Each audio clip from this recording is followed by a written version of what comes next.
All the time. 무더위가 조금 꺾이고 밤낮으로 시원한 바람이 부는 것 같습니다. 일교차가 커서 그런지 감기 드시는 분이 많은 것 같습니다. 건강에 조심하시기 바랍니다. 이 시간 말씀의 제목은 언약의 피입니다. 요절 말씀은 24절입니다. 한 목소리를 읽고 기도하고 시작하겠습니다. 시작. 이르시되 이것은 많은 사람을 위하여 흘리는 나의 피 곧 언약의 피니라. 감사하신 하나님 아버지, 저에게 생명과 진리의 말씀을 주셔서 감사합니다. 이 시간 저의 허물을 가려주시고 한마디 말씀을 내주시기를 기도드립니다. 예수님의 이름으로 기도합니다. 오늘 본문에는 한 여인이 예수님께 향유옥합을 깨뜨려 부은 사건과 예수님께서 유월절 만찬을 하시면서 성만찬을 제정하신 사건이 나옵니다. 이 두 사건은 모두 예수님의 죽으심과 관련이 있습니다. 말씀을 통해 예수님과 우리가 예수님의 피로 맺어진 언약의 관계에 있음을 새롭게 영접할 수 있기를 기도합니다. 때는 유월절과 무교절을 이틀 앞둔 때였습니다. 하나님은 애굽에서 430년간의 종살이하던 이스라엘을 도우사 자유를 얻게 하셨습니다. 그리고 이 은혜를 잊지 않고 기념하도록 유월절과 무교절의 절기를 지키게 하셨습니다. 유대력으로 1월에 해당하는 이산월 14일에 유월절이 시작되고 15일부터 7일간의 무교절이 이어졌습니다. 이때에는 각지에 흩어져 있던 많은 유대인들이 명절을 지키기 위하여 성전이 있는 예루살렘으로 모여들었습니다. 이들 중에는 옛날 애굽에서 구원하신 하나님께서 로마를 몰아내고 다윗 왕국 같은 영광스러운 나라를 만들어 주시기 바라는 자들이 많이 있었습니다. 대제사장과 종교지도자들은 유월절을 코앞에 두고 유월절을 지키게 하신 하나님의 뜻을 생각하며 명절 준비에 바빠야 했습니다. 하지만 그들은 예수님에 대한 시기심과 미움 때문에 예수님을 잡아 죽이려는 마음에 사로잡혀 있었습니다. 당장이라도 잡고 싶었지만 예수님을 따르는 자들이 소동을 일으킬 수 있으므로 명절 기간에는 하지 않고자 하였습니다. 예수님은 제자들과 나병 환자의 시몬의 집에 가셨습니다. 나병에 걸렸던 시몬을 예수님께서 치료해 주셔서 지금은 나았을 것입니다. 그는 감사하는 마음으로 예수님께 풍성한 식사를 대접하였습니다. 이때 한 여자가 매우 값진 향유, 곧 나드 향유가 담긴 옥합을 가지고 와서 그 옥합을 깨뜨려 식사하고 계신 예수님의 머리에 부었습니다. 향유는 머리에서 흘러내렸고 향기로운 냄새는 방 안에 가득하였습니다. 나드 향유는 원산지가 히말라야 고산지대나 인도 등의 나드초를 이용하여 만든 매우 귀한 것이었습니다. 이 여인이 부은 나드 한 옥합의 값은 300데나리온 이상으로 보통 노동자들의 1년 연봉에 해당하였습니다. 요즘으로 하면 적어도 수천만 원 이상의 가치가 있는 것입니다. 당시 여인들은 이 향유를 결혼할 때에 지참금처럼 가지고 가서 사용하였습니다. 당시에 집에 귀한 손님이 오면 보통 머리에 한두 방울 떨어뜨려 그에 대한 존경과 사랑을 표현하는 데 쓰였습니다. 향수를 몇 방울 뿌리거나 스프레이로 조금만 뿌려도 그 향기가 상당히 오래 갑니다. 그런데 마리아는 향유옥합에 들어있는 그 전부를 예수님의 머리에 부었습니다. 이는 정말로 상식적으로 이해가 되지 않는 행동이었습니다. 마리아가 왜 이렇게까지 행동한 것입니까? 예수님은 마가복음 12장 30절에서 내 마음을 다하고 목숨을 다하고 뜻을 다하고 힘을 다하여 주 너의 하나님을 사랑하라 하셨습니다. 여인이 한 행동을 볼 때 그녀가 마음을 다하고 힘을 다하여 예수님을 사랑하였음을 알 수 있습니다. 사람들은 자기가 사랑하는 대상에게 자신의 사랑을 표현하기 위해 자신의 귀한 것을 쏟아붓습니다. 어떤 사람은 좋아하는 아이돌의 수천만 원짜리 공연 티켓을 삽니다. 그런데 자신이 좋아하던 아이돌이 어느 날 음주운전이나 불법적인 행위로 방송에 보도되는 것을 보고 크게 실망합니다. 어떤 사람도 한 사람의 마음을 다한 사랑을 받을 만한 대상은 없습니다. 기대를 하고 진심을 들였다가 상처받고 실망하기 쉽습니다. 여인은 예수님께서 주신 말씀의 은혜, 제사함의 은혜, 생명의 은혜에 감사하였습니다. 예수님께 받은 은혜를 생각할 때 예수님이야말로 자신의 온 마음과 온 힘을 다하여 사랑해도 아깝지 않은 참 남편이요 구주시요 진정한 경배의 대상임을 깨달았습니다. 이 예수님께 예의상 향유 몇 방울을 부어드리는 것으로 그 마음이 만족할 수 없었습니다. 여인에게 있어 예수님은 옥합에 들어있는 전부를 다 부어드려도 아깝지 않은 분이시라는 그 마음을 표현하고 싶었습니다. 이 여인의 행위에 대한 사람들의 평가와 예수님의 평가가 달랐습니다. 먼저 사람들의 평가가 어떠합니까? 허비한다고 화를 내고 책망하였습니다. 4절과 5절을 보십시오. 어떤 사람들이 화를 내며 어찌하여 이 향유를 허비하는가?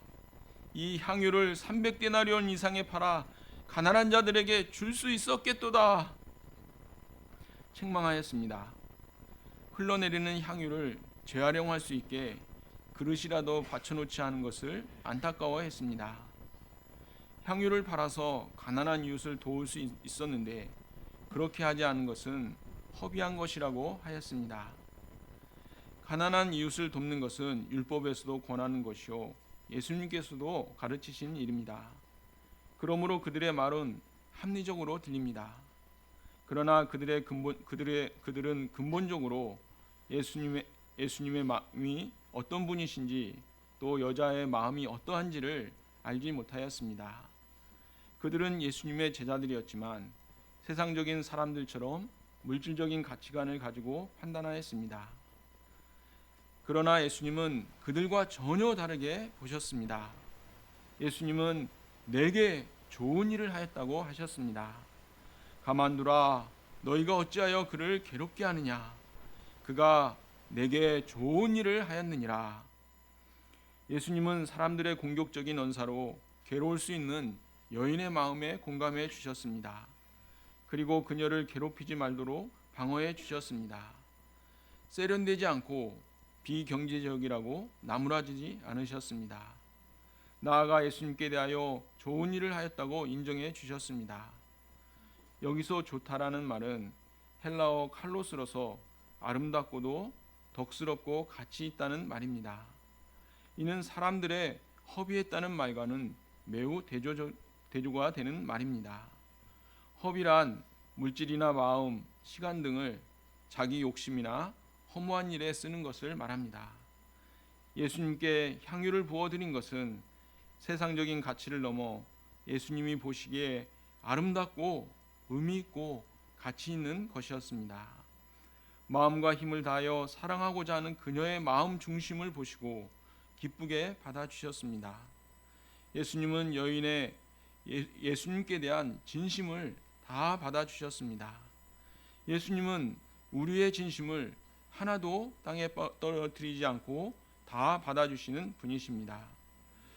우리는 때로 눈에 보이는 열매가 없을 때 그동안 들여진 나의 청춘과 시간과 물질이 허비된 것은 아닌가 하는 생각이 들 때가 있습니다. 그러나 주님은 외적인 결과에 관계없이 주님께 드려진 모든 것을 아름답다고 하십니다. 그 안에 담긴 우리들의 진심을 온전히 다 받으십니다. 주님께 드려지는 것은 결코 헛되지 않습니다. 여인의 행위가 구체적으로 어떤 점에서 예수님께 좋은 일이 되었습니까? 7절과 8절을 보십시오.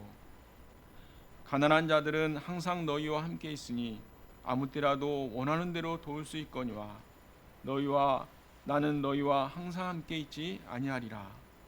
그는 힘을 다하여 내 몸에 향유를 부어 내 장례를 미리 준비하였느니라. 가난한 자는 언제든지 구제할 수 있습니다. 그런데 지금 이 순간은 예수님에게 특별한 순간입니다. 이틀 후면 십자가에서 죽으셔야 합니다. 예수님은 제자들에게 여러 차례 예수님의 순환과 죽으심에 대하여 예고하셨습니다. 이제 순환과 죽음의 시간이 대략 만 하루하고 조금 더 남았습니다. 아무리 예수님이라도 인간의 몸을 입으셨기 때문에 마음이 매우 무겁고 숙연하셨을 것입니다. 그런데도 제자 중에 누구 하나 예수님의 죽으심의 의미를 묻거나 예수님을 위한 좋은 생각에서 죽음의 길 말고 다른 길은 없으세요? 하고 말리는 사람도 없었습니다. 종교 지도자들은 죽이고자 하고 제자들은 아직 깨달음이 없고 백성들이 원하는 것은 정치적인 메시아였기 때문에 곧 예수님을 버릴 것이었습니다. 예수님은 매우 애로우셨을 것입니다. 이런 상황에서 여인이 예수님의 죽음을 알기라도 하는 듯 머리에 향유를 부어 그의 마음을 표현하였으니 예수님은 많은 위로를 받으셨을 것입니다. 구약에서는 왕이나 선지자나 제사장을 세울 때 머리에 향유를 부었습니다. 메시아, 그리스도의 의미 자체도 기름 부음을 받은 자입니다. 여인이 예수님께 향유를 부음으로써 예수님이 왕이시오, 선지자시오, 대제사장이시오, 구원자, 메시아시라는 것을 행위로서 고백해 드렸습니다. 향유는 장례시에도 사용되었습니다. 여인은 자신이 가진 향유 옥합을 깨뜨려 예수님의 몸에 부었습니다. 예수님에 대하여 그의 힘을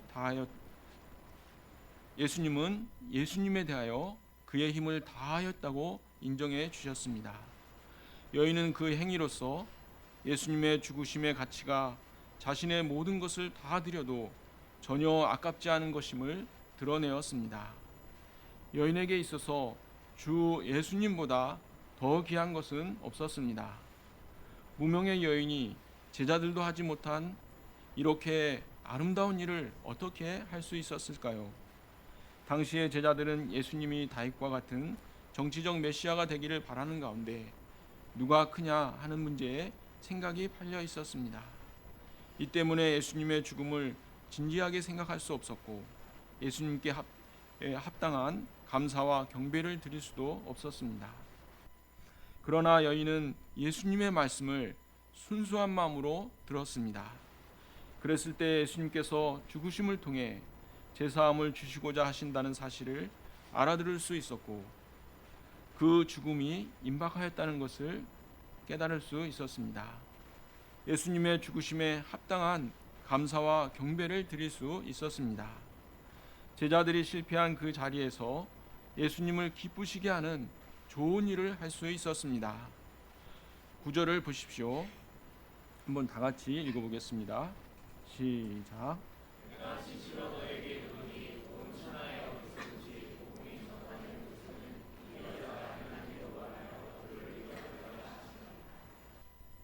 예수님은 여자의 행동을 복음을 영접한 사람들이 따라야 할 본이 되게 하셨습니다. 예수님의 죽음의 의미와 가치를 제대로 이해한 사람이라면 예수님께 자신의 옥함을 깨뜨려 예수님을 따라 희생하고 헌신하는 삶을 살고자 소원하게 됩니다. 예수님은 제자들에게 나를 따라오라고 하셨습니다. 예수님은 자신의 몸을 깨뜨려 피를 흘려 죽으셨지만 그 순환과 죽음은 결코 헛된 것이 아니었습니다.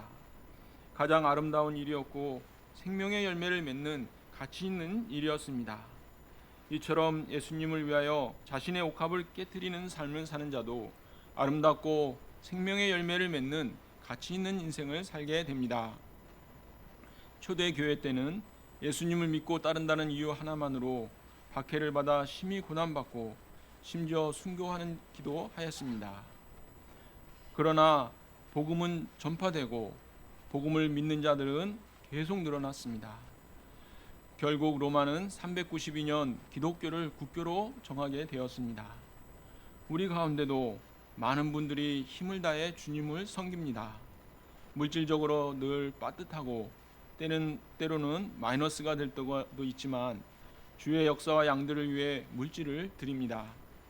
직장에서 일은 너무 많고 승진은 잘 안 되어서 심신이 피곤할 때도 퇴근 후에 쉬고 싶은 마음을 부인하고 주의 역사에 참여합니다. 써야 할 리포트가 많고 아르바이트도 바쁜데 말씀 공부하고자 시간을 내어서 참여합니다. 세상적으로 보면 아주 어리석은 일처럼 보입니다. 하지만 주님이 보시기에는 매우 아름다운 일들입니다.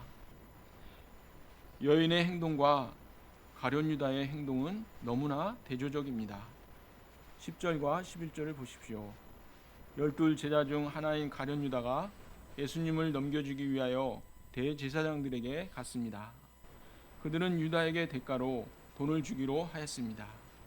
유다는 예수님을 어떻게 넘겨줄까 하며 그 기회를 찾았습니다. 그는 12 제자 중에 하나로 택하심 받고 많은 사랑을 받았지만 욕심에 눈이 멀어 결국 멸망의 자식이 되었습니다. 예수님은 종교 지도자들의 탄압과 제자의 배반에 의하여 죽으시는 것처럼 보입니다. 그러나 이들의 제약된 행위와는 관계없이 오히려 하나님의 뜻이 이루어져 갑니다. 유다의 배신 때문에 종교 지도자들의 원래 계획인 명절에는 하지 말자는 계획이 수정되어 하나님의 뜻대로 유월절에 이루어지게 됩니다. 12절을 보십시오. 이틀이 지나 무교절의 첫날이 되었습니다. 이날은 유월절 양 잡는 날로서 흠없고 점없는 어린 양을 잡아 희생제물로 드리고 유월절 식사를 하는 날이었습니다. 예수님은 이 유월절에 친히 유월절 어린 양이 되셔서 구원을 위한 새롭고 산기를 여시고자 하십니다. 유월절 식사를 해야 할 때가 되자 제자들이 예수님께 물었습니다. 선생님께서 드실 유월절 음식을 어디 가서 차렸으면 좋겠습니까? 예수님은 제자 두 사람을 보내시며 성내로 들어가라. 그리하면 물 한 동이를 가지고 가는 사람을 만나리니 그를 따라가서 어디든지 그가 들어가는 그 집 주인에게 이르되 선생님의 말씀이 내가 내 제자들과 함께 유월절 음식을 먹을 나의 객실이 어디 있느냐 하시더라 하라. 그리하면 자리를 펴고 준비한 큰 다락방을 보이리니 거기서 우리를 위하여 준비하라 말씀하셨습니다. 두 제자가 순종해서 성내에 들어갔을 때 말씀하신 대로 다 이루어졌습니다. 이를 통해 예수님께서 모든 것을 알고 계시고 이 상황을 주도하시며 스스로 죽음의 길을 나아가고 계시다는 것을 알 수 있습니다. 예수님께서 이렇게 하신 것은 유월절 식사를 제자들과 함께 아무의 방해도 받지 않고 하기를 간절히 원하셨기 때문입니다. 날이 저물자 12 제자를 데리시고 유월절 식사로 장소로 가셨습니다. 음식을 먹을 때에 너희 중에 한 사람이 배반할 것이라는 충격적인 말씀을 하셨습니다. 이를 통해 제자들 각자가 스스로를 돌아보고 또한 다른 제자들을 돌아보도록 하신 것입니다. 제자들은 근심하며 하나씩 나는 아니지요 하고 말하였습니다. 이로 볼 때 제자들 누구나 배반할 가능성이 있었음을 보여줍니다. 목숨을 걸고 배반하지 않을 것이라고 장담하던 베드로도 3번이나 예수님을 부인하였습니다. 예수님은 유다의 이름을 직접 지목하지 않으시고 나와 함께 먹는 자 12 중 하나, 나와 함께 그릇에 손을 넣는 자와 같이 말씀하십니다. 이는 유다로 하여금 스스로 회개할 수 있는 기회를 주신 것입니다. 또한 유다의 배반으로 충격을 받을 제자들의 마음을 미리 준비시킨 것입니다. 그러나 유다는 끝내 회개하지 않았습니다. 베드로는 예수님을 3번이나 부인하였습니다. 그러나 그는 회개하였습니다. 유다는 후회는 하였지만 회개하지는 않았습니다. 예수님은 하나님의 구원의 계획에 따라 하나님의 말씀에 기록된 대로 가십니다. 또한 유다의 배반은 시편 41편 9절의 말씀의 성취입니다. 내가 신뢰하여 내 떡을 나눠 먹던 나의 가까운 친구도 나를 대적하여 그의 발꿈치를 들었나이다. 예수님은 이제 유월절 만찬을 통하여 십자가에서의 죽으심의 의미를 가르쳐 주고자 하십니다. 과거 이스라엘이 애굽에서 나오기 전날 밤 하나님의 어린 양의 피를 문에 바르도록 하셨습니다. 이때 하나님의 말씀을 믿고 그 피를 바른 자들은 심판의 사자가 지나가고 구원을 받았습니다. 세례 요한은 자기에게 나오시는 예수님을 보고 보라, 세상 죄를 지고 가는 하나님의 어린 양이로다 하고 증거하였습니다. 예수님은 유월절 어린 양의 본체가 되십니다. 22절을 보십시오. 그들이 먹을 때에 예수께서 떡을 가지사 축복하시고 떼어 제자들에게 주시며 이르시되 받으라, 이것은 내 몸이니라 하시고, 예수님은 떡을 자신의 몸에 비유하셨습니다. 정확히 말하면 떡이 아니고 부풀려지지 않은 가루로 만든 무교병이었습니다.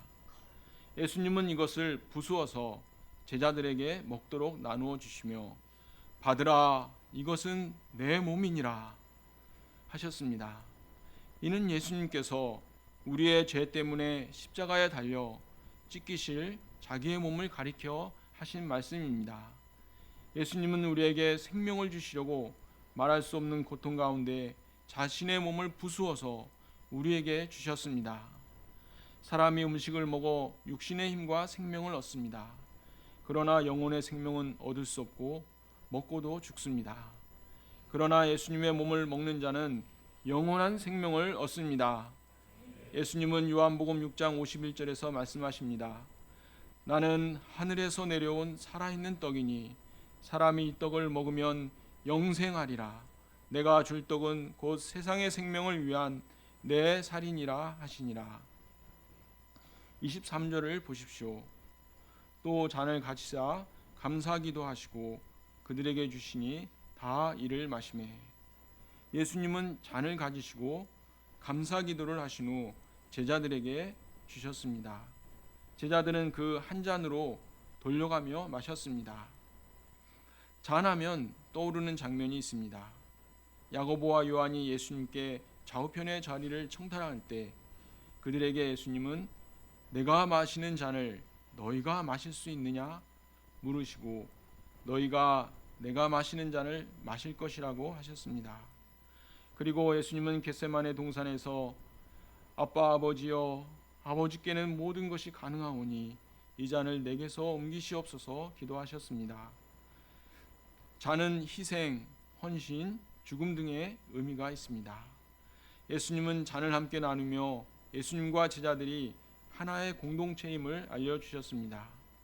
제자들은 예수님께서 가신 그 길을 따라 예수님의 고난에 동참하며 복음을 통한 하나님 나라의 확장에 함께 힘쓰는 한 가족입니다.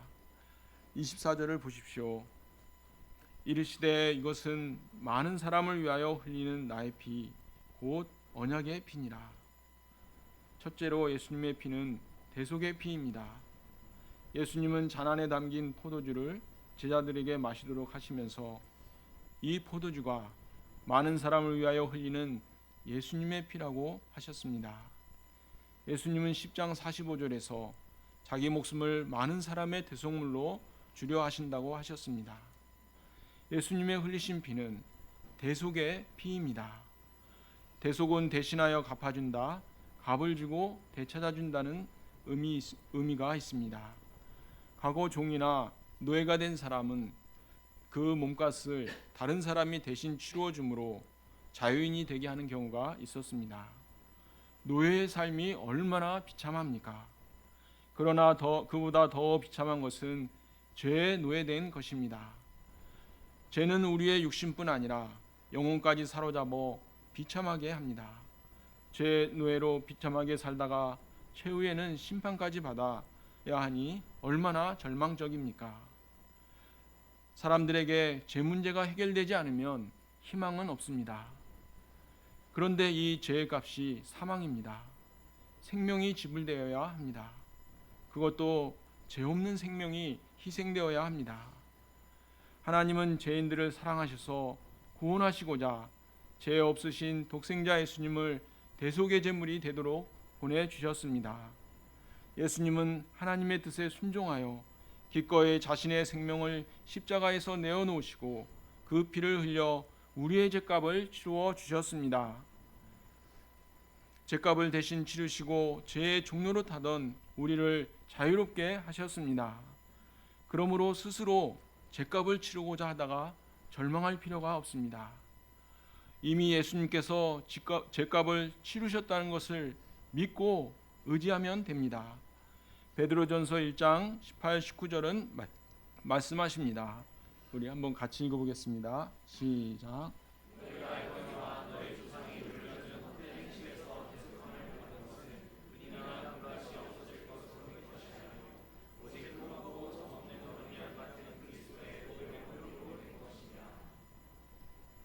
둘째로 예수님의 피는 언약의 피입니다. 예수님의 피는 언약의 피이래 새 언약의 피입니다. 왜냐하면 이미 출애굽한 이스라엘과 맺은 구언약이 있기 때문입니다. 하나님은 애굽에서 노예살이하던 이스라엘을 구원하신 후 그들에게 십계명을 포함한 여러 율례를 주셨습니다. 백성들은 여호와께서 말씀하신 모든 것을 준행하겠다고 하나님과 약속하였습니다.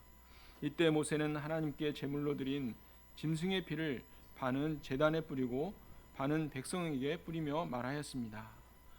이는 여호와께서 이 모든 말씀에 대하여 너희와 세우신 언약의 피니라.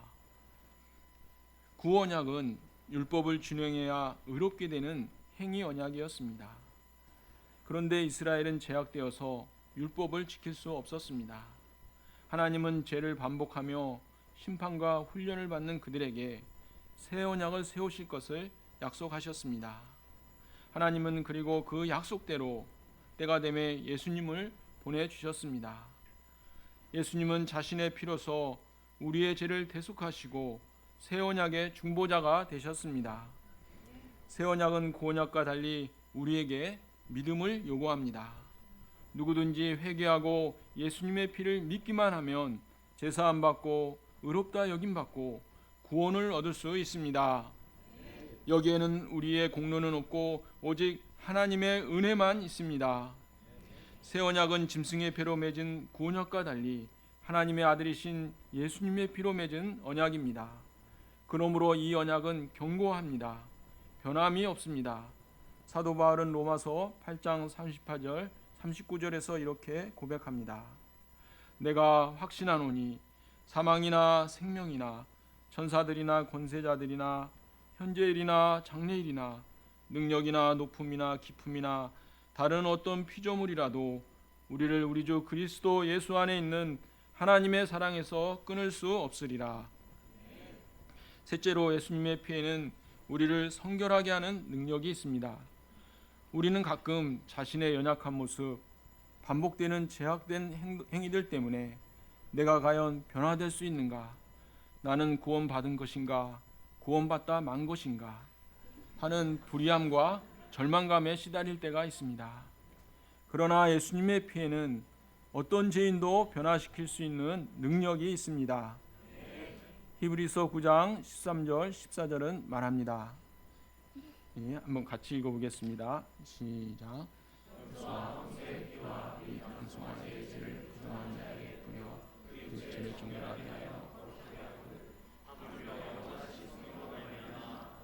자기를 하나님께 드린 그리스도 피가 어찌 너의 양심을 죽은 영실에서 깨끗하게 하고 살아계신 하나님을 섬기게 하지 못하겠느냐. 구약 시대에 뿌려지는 짐승의 피에는 효력에 한계가 있었습니다. 그러나 예수님의 보혈은 우리의 양심을 깨끗게 하고 영혼을 새롭게 합니다. 묵은 죄의 때를 벗겨내고 능히 살아계신 하나님을 섬길 수 있게 해줍니다. 그러므로 우리는 어떤 순간에도 예수님의 피를 마음으로 믿고 의지해야 합니다. 이런 이야기가 있습니다. 마틴 루터가 수도원에 있을 때 꿈을 꾸고 있는데 시험하는 자가 나타나 루터에게 책을 펴 보였습니다. 그 책에 기록된 것을 보니 전부 어렸을 때부터 지은 자기의 죄, 젊을 때까지 지은 죄가 전부 기록되어 있었습니다. 그때 그 책을 가진 사단이 루터에게 하는 말이 이것이 사실이냐 물었습니다. 그는 할 수 없이 그렇다고 대답했습니다. 그랬더니 그 다음에 하는 말이 네가 이런 더러운 죄를 짓고 구원을 얻겠단 말이냐고 했습니다.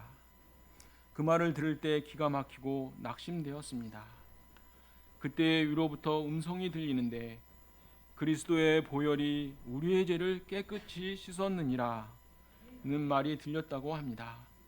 그리고 그 사단에게 하는 말이 그리스도의 보혈이 그 죄를 지우고 우리의 죄를 깨끗하게 한다고 기록하라고 말할 때에 사탄이 물러갔다고 합니다. 결론입니다. 예수님은 자신의 몸을 깨뜨리고 피를 흘려서 자신의 생명을 다 쏟아 우리를 죄에서 구원하여 주셨습니다. 이 예수님으로 말미암아 우리는 값없이 은혜로 구원을 받고 영생을 누리게 되었습니다. 우리도 이 예수님께 우리의 모든 것을 쏟아붓는 가장 가치 있고 아름다운 인생 살 수 있기를 기도합니다. 감사하신 하나님 아버지, 예수님께서 자신의 생명을 쏟아부어 저희를 죄를 대속하여 주신 은혜 감사드립니다. 저희도 이 예수님을 저희의 진심을 들여 섬기고 따를 수 있기를 기도드립니다. 예수님의 이름으로 기도합니다.